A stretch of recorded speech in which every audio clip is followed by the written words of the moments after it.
تو جب کوئی تاریخ دان کوئی ایسی چیز بولے گا جی جی کہ جو صحابہ پر حرف آئے گا، جی جی تو ہم تاریخ دان سے مخاطب ہو کر کہیں گے کہ تمہیں غلطی ہو گئی ہے. یا صحیح ہے، کیونکہ ہم یہ کہیں گے کہ تاریخ جو ہے وہ خاص طور پہ صحابہ کرام کے حوالے سے مسلمانوں کی تاریخ میں، کیونکہ دو بڑے دڑے ہو گئے ہیں جس کو یعنی اہل سنت والجماعت کہا جاتا ہے، اہل تشیع کہا جاتا ہے، تو ہم یہ کہیں گے کہ تاریخ نے ظلم کیا ہے صحابہ کرام کے ساتھ. اس کی وجہ یہ ہے کہ جو کیچڑ اچھالا ہے اس کے اندر وہ بہت ساری چیزیں سامنے آ گئی ہیں کہ جو حقیقتاً نہیں ہوئی تھی.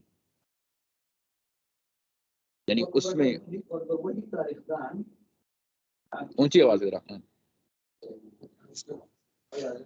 اور اگر وہی تاریخ دان کسی بعد میں کسی خلیفہ کے لیے، مطلب صحابہ اکرام کے بعد، ان پر کوئی تنقید کرے تو پھر ہم تاریخ دان سے کہیں گے کہ آپ ٹھیک بھی ہو سکتے اور غلط بھی ہو سکتے ہیں.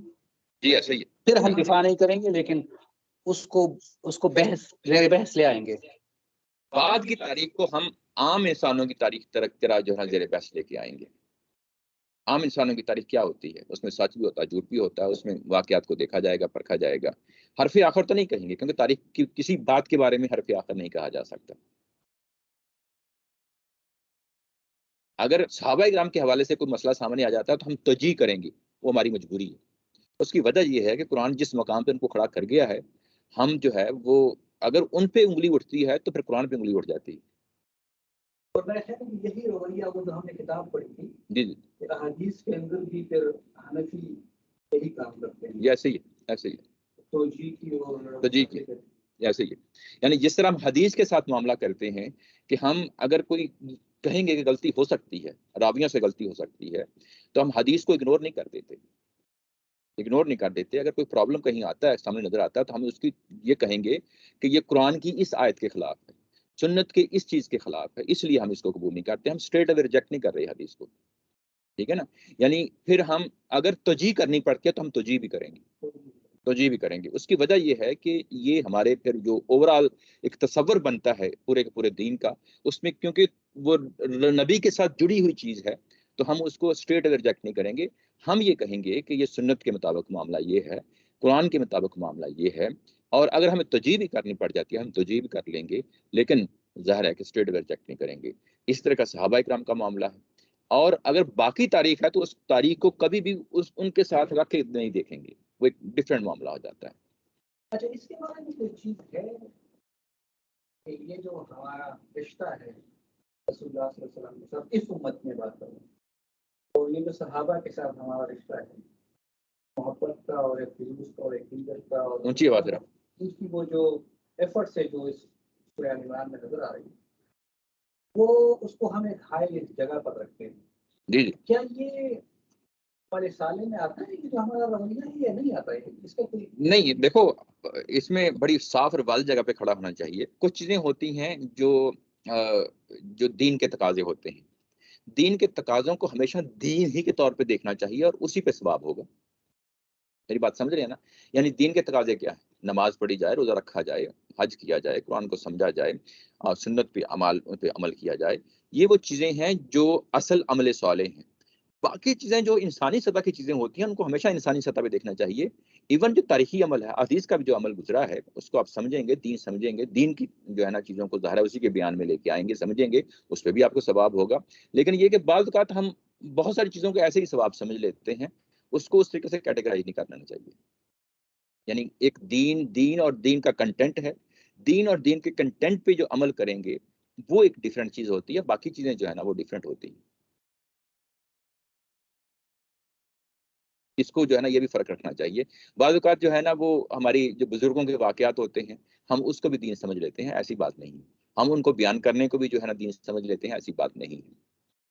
یعنی وہ آپ کے اندر گرمائش تو پیدا کر دیں گے، اچھی بات ہے، اس میں کوئی وہ حرج کی بات نہیں ہے، لیکن کیا ہم اس کو دین کے طور پہ پیش کریں گے، اس میں بیٹھیں گے سنیں گے آپ کو ثواب ملے گا؟ نہیں. آپ کے اعمال بہتر ہو جائیں گے، جو اعمال بہتر ہو جائیں گے تو اس پہ ثواب ملے گا. یعنی وہ اٹ سیلف بیان کرنے سے کچھ نہیں ہوگا. لیکن یہی عمل جب آپ قرآن کے ساتھ کرتے ہیں تو وہ معاملہ مختلف ہے. قرآن کا سمجھنا اٹ سیلف جو ہے نا وہ ایک ثواب کا حصہ ہے، کیونکہ وہ سمجھنا ہے، وہ سمجھنے کے لیے ہے. یہ دونوں میں فرق رہنا چاہیے چیزوں کو. ایک چیز ہوتی ہے دین کا تقاضا، دین کا کنٹینٹ، اس پہ عمل کرنا ہے. وہ چیز انٹائرلی ڈفرینٹ ہے، وہ ہمیشہ علیحدہ رکھنی چاہیے۔ ایک چیز ہوتی ہے دین سے ہٹ کے کوئی چیزیں جو ساتھ سپورٹ میں کھڑی ہوتی ہیں، وہ آپ کریں یا نہ کریں، اس سے وہ فرق نہیں پڑتا۔ دین کو جب سمجھتے ہیں تو پھر یہ جذبات پیدا ہو جاتے ہیں۔ تو یہ جذبات کس کے؟ اگر یہ پیدا ہو گئے تو اس کا مطلب دین اثر کر رہا ہے۔ یہ صحابہ کے ساتھ جو تو وہ بالکل ایسے ہی جیسے والدین کے ساتھ ہوتا ہے، عزت و تکریم کا معاملہ ہے، والدین کے ساتھ نہیں کیا ہوتا۔ لیکن یہ اس کا مطلب ہے کہ دین کو سمجھ رہے ہیں تو دین کا اثر ہو رہا ہے، اس کا مطلب ہے اگر صحابہ جی کے ساتھ وہ جی ذرا انڈائریکٹلی، اب یوں کہہ لیں انڈائریکٹلی۔ جی چلیں یہ پیراگراف جو ہے اس کو ختم کر لیتے ہیں۔ اچھا آگے جو مسئلہ آ گیا ہے وہ جو دوسرا مسئلہ ہے، سب سے پہلا بھی مسئلہ یہی تھا نا کہ یہ جنگ کیوں رسول کے ہوتے ہوئے، یہ جو زخم آیا ہے یہ کیوں آیا ہے؟ اگر زخم آ گیا کیوں آیا، یہ ہونا نہیں چاہیے تھا، اس کا جواب دیا۔ اس کے ساتھ ایک جڑی ہوئی اور چیز تھی، وہ جو جواب دیا ہے کہ پھر ہماری آزمائشیں ہی کیوں، اس کا جواب دیا قرآن مجید نے۔ اس کے بعد یہ کہ رسول فوت بھی ہو جائیں، یہ کیسے ہو سکتا ہے؟ یعنی یہ تصور جو ہے یہ بھی اس کے ساتھ جڑا ہوا تصور ہے۔ اب اس کو ایڈریس کیا ہے کہ وما محمد الا رسول، محمد جو ہیں یہ ایک بشر ہی ہیں، ایک بشر ہی ہیں، جو ذمہ داری دی گئی ہے وہ یہ ہے کہ وہ رسول ہیں، وہ فوت بھی ہو سکتے ہیں۔ اصل چیز یہ ہے قد خلت من قبلہ الرسل، ان سے پہلے بہت سارے رسول گزر چکے ہیں۔ یہاں رسول کا لفظ استعمال کر کے جو ہے نا اللہ تعالیٰ کی ذات نے واضح کر دیا کہ ان صاحب کا، ان محمد صلی اللہ علیہ وسلم کا جو رتبہ اور مقام ہے وہ رسول کا ہے، اور ان سے پہلے بہت سارے رسول جو ہے نا پہلے گزر چکے ہیں۔ افا امات او قتل انقلبتم علی اعقابکم، اگر یہ فوت ہو جاتے ہیں یا قتل کر دیے جاتے ہیں، افا اماتا اگر یہ فوت ہو جاتے ہیں، او قتل یا قتل ہو جاتے ہیں، انقلبتم علی اعقابکم، کیا تم جو ہے نا اپنے ایڑیوں کے بل واپس چلے جاؤ گے؟ اعقابی یہ عقب کی جمع ہے، اس کا معنی ہوتا ہے ایڑی۔ تو جب یہ اس طریقے سے جملہ آتا ہے کہ آپ ایڑیوں کے بل، یعنی یوں ہی آپ ایڑیوں کے بل پیچھے مڑے اور واپس چلے گئے، تو کیا یہ جو خبر اڑی ہے نبی پاک صلی اللہ علیہ وسلم کی، جو افواہ اڑی تھی وہاں پہ غزوہ احد میں کہ ان کو شہید کر دیا گیا ہے، اس کا جو نتائج ہیں اس کا جواب یہاں پہ دیا ہے قرآن مجید نے کہ اگر یہ خبر جو اڑی ہے تو کیا اگر فرض کیا فوت ہو جاتے، اگر وہ قتل کر دیے جاتے، تو کیا اس کی بنیاد پہ تم پیچھے مڑ جاتے؟ یعنی تمہارا مذہب اور ایمان اس بنیاد پہ ہے کہ ایک شخص کو رسول کو انتخاب کیا گیا اور اس کے بعد تم ایمان لائے اور رسول دنیا سے چلے گئے اور اس کے بعد تمہارا ایمان کا خاتمہ ہو گیا؟ کیا تم یہ سمجھ رہے ہو یہ چیز ہو؟ تو یہ تمہاری غلط فہمی ہے۔ ینقلب، اور جو کوئی ایسا کرے گا علی عقبیہ، اپنے ایڑیوں کے بل واپس چلا جائے گا، فلن یضر اللہ شیئا، تو وہ اللہ کو ہرگز کوئی نقصان نہیں پہنچائے گا، گویا کہ وہ اپنے پاؤں پہ خود کلہاڑی مار رہا ہے۔ یعنی یہ کہ تمہارا اللہ ایک ہے، تم نے تو یہی ماننا نا کہ حی و قیوم ہے، شروع میں یہی پڑھا تھا نا ہم نے، اور جب وہ حی و قیوم ہے اور جب وہ دنیا کا پورا انتظام چلا رہا ہے، شروع میں یہی کہا تھا نا، شروع کی جو آیا میں اس میں آپ کو لے جاتا ہوں، اس میں یہی کہا تھا نا کہ یہ آیا نمبر ہے 124 34 44، تو اس میں یہ جو کہا گیا تھا اگر آپ یہاں پہ دیکھیں کہ اللہ لا الہ الا هو الحی القیوم، وہ تو زندہ و جاوید ہے، اس نے کتابیں اتاری ہیں، اس نے تمہاری زندگی کا کاروبار چلایا ہے، تمہاری خوراک اتاری، زمین و آسمان بنائی ہے تمہارے لیے بنائے، اور اس نے ایک اور سلسلہ بھی چلایا ہے، اللہ نے اپنی الہامی کتابیں اتاری ہیں، رسول اتارے ہیں۔ شروع میں یہی مضمون تھا نا بالکل ابتدا میں، اب وہی مضمون جو ہے یہاں پہ آ کر ریلیٹ ہوتا ہے کہ اگر درمیان سے ڈسکنٹینیو ہو جائے کسی رسول کے چلے جانے کی وجہ سے، تو کیا حی و قیوم پہ انگلی اٹھ جائے گی؟ نہیں اٹھنی چاہیے۔ تم ایمان کس پہ لائے ہو؟ اللہ پہ ایمان لائے ہو، رسول کی ذات بحیثیت بشر پہ نہیں لائے، بحیثیت رسول پہ ایمان لائے ہو، اور رسول کا جو پیغام ہے وہ اللہ کو انٹروڈیوس کروانا ہے، اللہ پہ ایمان لائے ہو اور اس نے انٹروڈیوس کروا دیا ہے تمہیں الحی اور قیوم کی صورت میں۔ تمہارے ایمان جو ہے ڈگمگانا نہیں چاہیے یہاں تک کہ رسول کی ذات دنیا سے چلی بھی جائے۔ جس نعمت کو تم نے پا لیا ہے اب اس کی بنیاد پہ واپس جو پرانی جہالت کے طور طریقے ہیں اس کی طرف نہیں جانا۔ رسول کی ذات جو ہے اگر فوت بھی ہو جاتی ہے یا قتل بھی ہو جاتی ہے تو اس کی بنیاد پہ اس کا ہرگز یہ مطلب نہیں ہے کہ تم واپس لوٹ جاؤ، نہیں لوٹ جاؤ، اور اس کے لیے کہا، آگے کہا ہے کہ وَسَيَجْزِي الشَّاكِرِينَ، اور یہ یہاں پہ فریز جو جملہ آیا بڑا اہم آیا ہے کہ جو اپنے ایمان پہ قائم و دائم رہے، اللہ کو حی و قیوم مانا، اور جس نعمت کو پا لیا اس نعمت کا حق ادا کر دیا، وہی شکر کرنے والے لوگ ہیں، اور شکر کرنے والے لوگ ہیں، اور ایسے ہی شکر کرنے والے لوگوں کو ان قریب اللہ تعالیٰ کی ذات صلا دے گی، بس نجزی اللہ الشاکرین، نجزی اللہ الشاکرین، تو ایسے ہی شکر گزاروں کو اللہ تعالیٰ کی ذات جو ہے وہ صلا دے گی۔ یہ جو ابھی آیا نمبر 144 تک جو ہے نا ہم نے چیزوں کو دیکھا ہے، اگر آپ ہم جو ہے نا اس میں ایک دو چیزیں ہیں ایکسٹرا میں وہ ساتھ لے کے آنا چاہتا ہوں۔ یہاں پہ رسول کی ذات کو کہا گیا کہ وہ فوت ہو جائیں یا قتل کر دیے جائیں، اس کے اندر پورا امکان ہے کہ رسول کی ذات فوت بھی ہو سکتی ہے اور قتل بھی ہو سکتی ہے، ادروائز جو ہے نا اگر یہ قتل نہیں ہونا تو اس کا کیا مطلب ہے؟ تو یہ لفظ نہیں آنا چاہیے تھا، اس کی نفی ہونی چاہیے تھی۔ تو یہاں پہ مطلب آ گیا کہ اب رسول کی ذات جو ہے وہ فوت بھی ہو سکتی ہے اور قتل بھی ہو سکتی ہے، لیکن یہ بھی ہمیں معلوم ہے سورہ یونس کی آیت نمبر 47 جس میں کہا گیا کہ وَلِكُلِّ أُمَّةٍ رَسُولٌ فَإِذَا جَاءَ رَسُولُهُمْ قُضِيَ بَيْنَهُم بِالْقِسْطِ وَهُمْ لَا يُظْلَمُونَ، وہاں پہ اصولی طور پہ بتا دیا گیا ہے کہ جب بھی زمین پہ کوئی رسول آتا ہے تو زمین پہ قیامت صغریٰ لگتی ہے اور انسانوں کے درمیان فیصلہ کر دیا جاتا ہے، جب تک فیصلہ نہیں ہوگا تب تک رسول کی ذات جو ہے نا اس کو اٹھایا نہیں جائے گا۔ اب دونوں چیزوں کو ہم نے کمپیئر کرنا ہے، تب تک نہیں اٹھایا جائے گا، تو کیا اس کے بعد اٹھایا جا سکتا ہے؟ اس کے بعد موت بھی آ سکتی ہے، اس کے بعد قتل بھی ہو سکتا ہے۔ یہ وہ بات ہے جس کو استاد محترم بھی کہتے ہوتے ہیں، جب یہ سوال کیا جاتا ہے کہ کیا رسول کی ذات قتل بھی ہو سکتی ہے، تو اس کے لیے وہ لازمی طور پہ کہتے ہیں کہ ہاں قتل بھی ہو سکتے ہیں، لیکن اس کے لیے ضروری ہے کہ پہلے وہ جو زمین کے اوپر قیامت برپا ہوتی ہے اس کا فیصلہ ہو جائے۔ قتل والا ایک آپشن جو ہے اس آیت سے اسی آیت سے، کوئی اور آیت نہیں ہے، کوئی اور آیت نہیں، کوئی رسول قتل بھی نہیں ہے، کچھ کہا نہیں جا سکتا۔ تاریخ مطلب نہیں آیت تو معلوم نہیں، یہ ہمیں معلوم جو جن رسولوں کا ذکر ہے ان کا نہیں ہے، مطلب اس میں نہیں ہے، ٹھیک ہے۔ اس میں نہیں، اس میں نہیں ہے۔ تو کیا رسول قتل ہو سکتا ہے؟ قرآن نے اس کا امکان بتایا ہے، ہو سکتا ہے، لیکن کس سٹیج پہ اس کے لیے ضروری ہے۔ ہو سکتا ہے کہ یہ جو جملہ ہو یہ حقیقت نہیں بیان کر رہا ہوں، سمجھانے کے لیے بیان۔ وہ اسی یعنی جب آپ اس کو کنڈیشنل اسٹیٹمنٹ میں لے کے آتے ہیں، کنڈیشنل اسٹیٹمنٹ میں لے کے آتے ہیں کہ اچھا یہ بھی ہو سکتا ہے، تو جب اس کو بیان کر دیا گیا ہے تو اس کا مطلب یہ ہے کہ اس کے اندر پاسبلٹیز ہوتی ہیں، اس پاسبلٹی کو سامنے رکھتے ہوئے اس کے اندر ایک دوسری بات ہے کہ یہاں رسول کا فوت ہو جانا اور رسول کا قتل ہو جانا یہ لفظ استعمال ہوا ہے۔ اوپر جو ہے نا آگے چل کے آیت نمبر 185 میں پھر اس مضمون کو دوبارہ لیا ہے، وہاں پہ پھر کہا ہے، آگے میں اوپر لکھا ہوا ہے کل نفس ذائقۃ الموت، یعنی اس سورہ کے اندر رسول کو شامل کرتے ہوئے کہ ہر ذات پہ موت آنی ہے، رسول بھی قتل ہوتے ہیں، رسول بھی فوت ہوتے ہیں، اور یہ کہا کہ جتنے بھی پیچھے رسول گزرے ہیں سب جو ہے نا اس پروسیس سے گزرے ہیں، زندگی اور موت کا جو معاملہ ہے یہ سب رسولوں کے ساتھ آیا ہے۔ تو جب ہم پیچھے اسی سورہ کے اندر یعنی اسی سورہ کے اندر رسولوں کی موت کے حوالے سے کتنی دفعہ ذکر آیا ہے، جب ہم پیچھے جا کے ہم دیکھتے ہیں آیت نمبر 55 پہ جا کے جب ہم دیکھتے ہیں تو وہاں پہ میں آپ لوگوں کو وہاں پہ دکھانا چاہتا ہوں، وہاں پہ سیدنا عیسیٰ علیہ السلام کا جو معاملہ ہے کہ انی متوفی کا ورافی کا الیہ مطہرک من الذین کفر وجائل الذین اتبعوا کا فوق الذین کفروا الی یوم القیامہ۔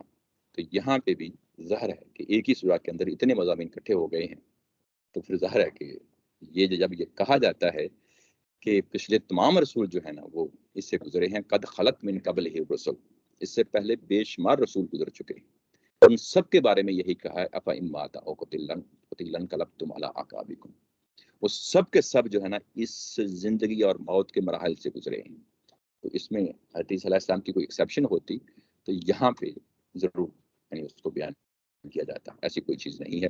جبکہ آگے چل کے بھی دیکھیں گے اسی سورہ کے اندر 185 میں کل نفس ذائقۃ الموت، وہ اس کو اس طریقے سے بیان کیا گیا ہے۔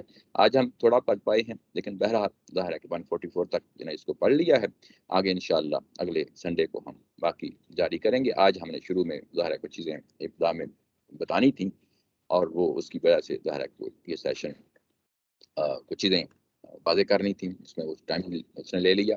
آگے ہم انشاءاللہ 145 اگلے سیشن میں پڑھیں گے۔ ابھی کوئی سوال ہو تو اس کو لے لیتے ہیں۔ وآخر دعوانا ان الحمد للہ رب العالمین۔